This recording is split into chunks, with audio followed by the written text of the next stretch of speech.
No fluff, no filler, just raw velocity. The Cheetah, 60 to 70 miles per hour, 97 to 113 kilometers per hour.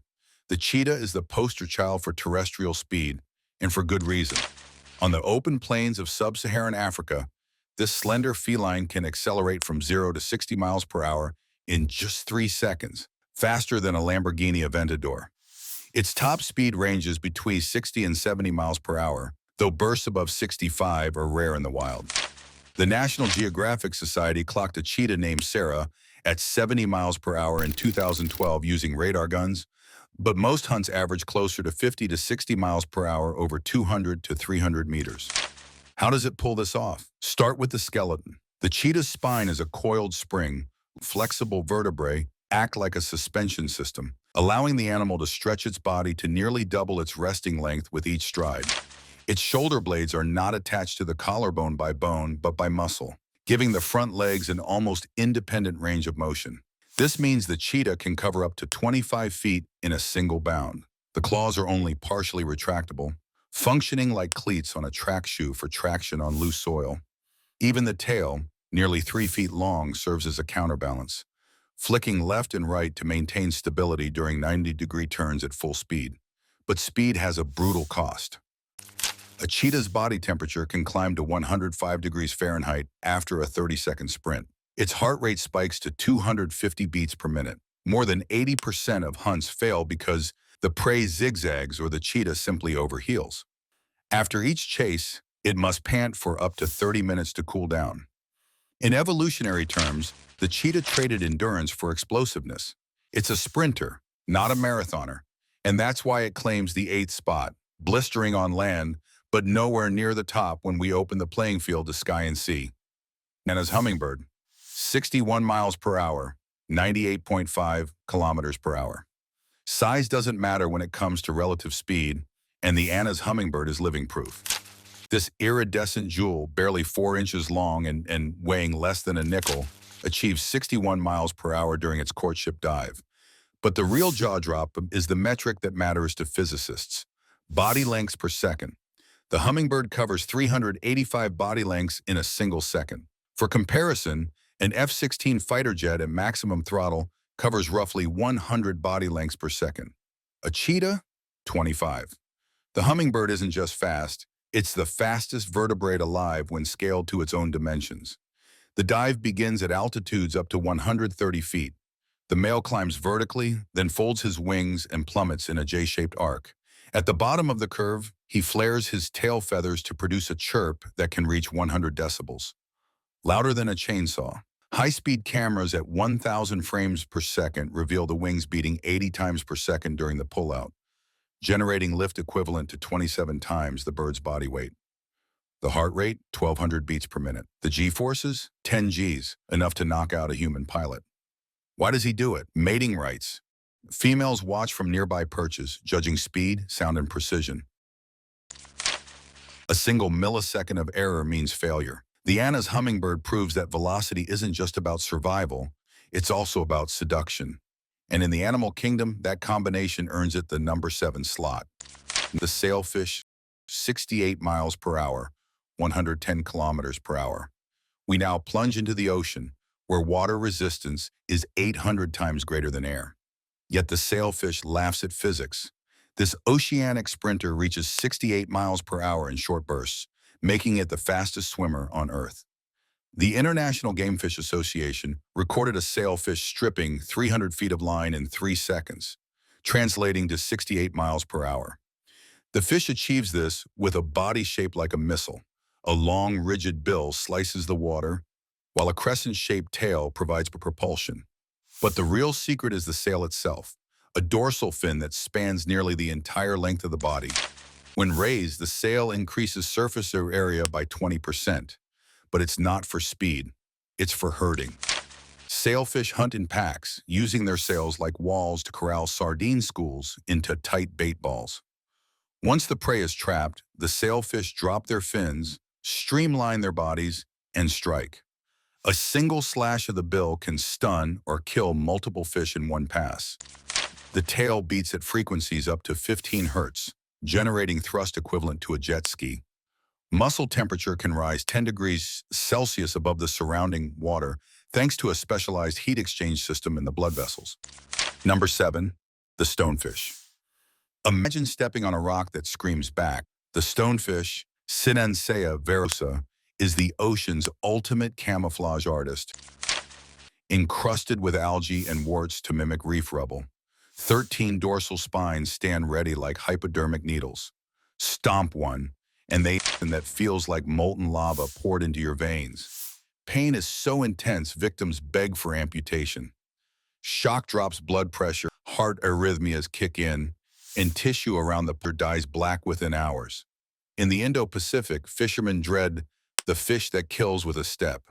Antivenom exists, but immersion in hot water, 110 degrees Fahrenheit, by denaturing the heat-label toxins. Locals say the scream of a stonefish victim echoes across the water long after the tide goes out. Number 8. The deathstalker scorpion. Last, we trekked to the scorching sands of North Africa and the Middle East, where the deathstalker, Leiurus quinquestriatus, glows pale yellow under black light. Its sting feels like a high-voltage cattle prod to the spine. Neurotoxins, chlorotoxin, and agatoxin rampage through sodium and calcium channels, triggering convulsions, skyrocketing heart rate, and filled lungs. Children and the elderly drown in their own pulmonary edema. Bedouin tales claim the pain lasts exactly 7 days, even if you survive. Oddly, its venom contains a peptide that lights up brain tumors under MRI, turning a desert assassin into a cancer-fighting tool. But out in the dunes, one raised tail is all the warning you get. Music swells, then cuts to silence. There you have it. 8 venomous nightmares that prove nature doesn't need claws or teeth when chemistry does the job. Respect the wild, pack anti-venom if you can, and whatever you do, don't pick up the pretty shell. Number 4, the frigate bird. 95 miles per hour, 153 kilometers per hour. We return to the skies, but this time without diving. The frigate bird achieves 95 miles per hour in level flight, a speed verified by GPS trackers on birds in the Galapagos. With a 7-foot wingspan and a body weighing less than 3 pounds, the frigate bird is a glider par excellence. Its wings have the highest aspect ratio of any bird, long, narrow, and angled for minimum drag. The skeleton is so light that the feathers weigh more than the bones. Frigate birds exploit dynamic soaring, a technique that uses wind gradients over the ocean. They climb into faster-moving air at altitude, then glide downward into slower air, converting potential energy into forward momentum. This allows them to travel thousands of miles without flapping.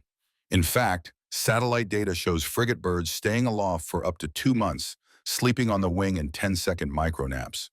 But speed isn't their only trick. Frigate birds are kleptoparasites. They harass boobies and tropic birds until they regurgitate their meals, then snatch the food mid-air at 95 miles per hour. The male's inflatable red throat pouch, used in mating displays, doubles as a resonance chamber for booming calls that carry for miles. The frigate bird earns number 4 because it achieves near-century speeds without the crutch of gravity. Pure, sustained velocity. Number 3. The white-throated needletail, 105 miles per hour. The bronze medal goes to a bird most people have never heard of. The white-throated needletail, also known as the spine-tailed swift. This Asian migrant holds the record for the fastest level flight of any bird, 105 miles per hour, confirmed by radar tracking in Japan and India. Unlike falcons or eagles, the needletail doesn't dive. It flies horizontally, often at altitudes above 10,000 feet, where air is thin and resistance is low. The needletail's wings are sickle-shaped. Its body is compact, almost bullet-like, with a short tail that ends in sharp, spine-like feathers, hence the name. These spines may reduce turbulence at the tail's trailing edge. The bird's flight muscles make up 40% of its body weight, and its heart is proportionally larger than a hummingbird's. Needletails feed on insects swept up into the jet stream.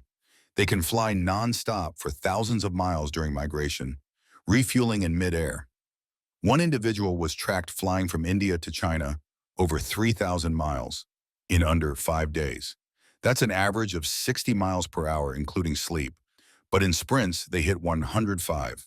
No stooping, no thermals, just raw aerodynamic efficiency.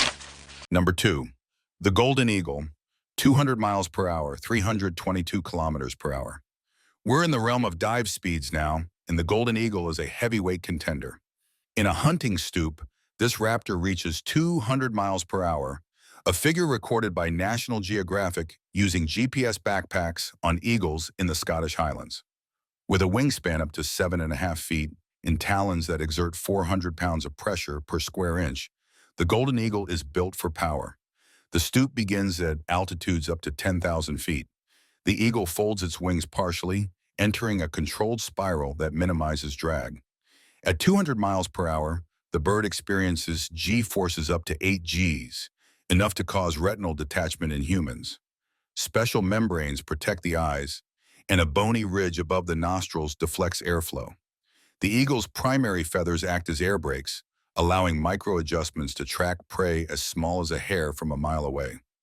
Golden eagles hunt in pairs, with one bird flushing prey into the open while the other stoops. The impact can kill instantly, driving talons through skull or spine. After the strike, the eagle must pull out before hitting the ground, a maneuver requiring split-second timing. 200 miles per hour is not just speed, it's precision engineering. The Golden Eagle claims silver, but the gold is still out of reach. Number 1, the Peregrine Falcon. 240 plus miles per hour, 386 plus kilometers per hour. And now the undisputed champion, the Peregrine Falcon. In a stoop, this bird exceeds 240 miles per hour, faster than a skydiver in freefall, faster than a bullet train, faster than any animal that has ever lived. The record? 242 miles per hour, measured by a team from the University of Groningen using GPS and high-speed cameras on a falcon named Frightful in 2005. But anecdotal reports from falconers and radar tracking suggest peaks above 300 miles per hour in ideal conditions. How is this possible? Start with the dive profile. The Peregrine begins at altitudes up to 1 mile, sometimes higher. It enters a tight spiral, wings tucked into a diamond shape, body aligned with the airflow. At 240 miles per hour, the Falcon is moving at Mach 0.32, supersonic relative to its own size. The shock wave would shred human lungs, but the Peregrine has evolved solutions. Bony tubercles in the nostrils act as baffles, breaking up airflow into smaller streams the bird can breathe. The eyes are protected by a third eyelid that wipes away debris at 400 kilometers per hour. The stoop isn't random. The Falcon uses binocular vision, each eye with a resolution 8 times sharper than a human's, to track prey from 2 miles away. It adjusts its trajectory in real time, solving differential equations in its brain faster than a supercomputer. At impact, the Falcon strikes with its talons, not its beak, delivering a force of up to 25,000 pounds per square inch. The prey, often a pigeon or duck, dies instantly from blunt force trauma. We've traveled from the savanna to the stratosphere, from coral reefs to mountain peaks. 8 animals, 8 different strategies for cheating friction, gravity, and drag. The cheetah sacrifices endurance for acceleration. The hummingbird scales physics to the microscopic. The sailfish and marlin turn water into a racetrack. The frigate bird and needletail master sustain flight. The golden eagle and peregrine falcon weaponize gravity itself. But speed is never free. Every mile per hour demands energy, risk, and specialization. The cheetah overheats. The marlin exhausts its oxygen. The peregrine risks collision with the ground. Evolution doesn't reward the fastest in every context. It rewards the fastest when it matters most. So who's the ultimate champion? The peregrine falcon at 240 plus miles per hour stands alone. No animal, past or present, has ever moved faster under its own power. It is the apex of velocity, the living embodiment of nature's need for speed.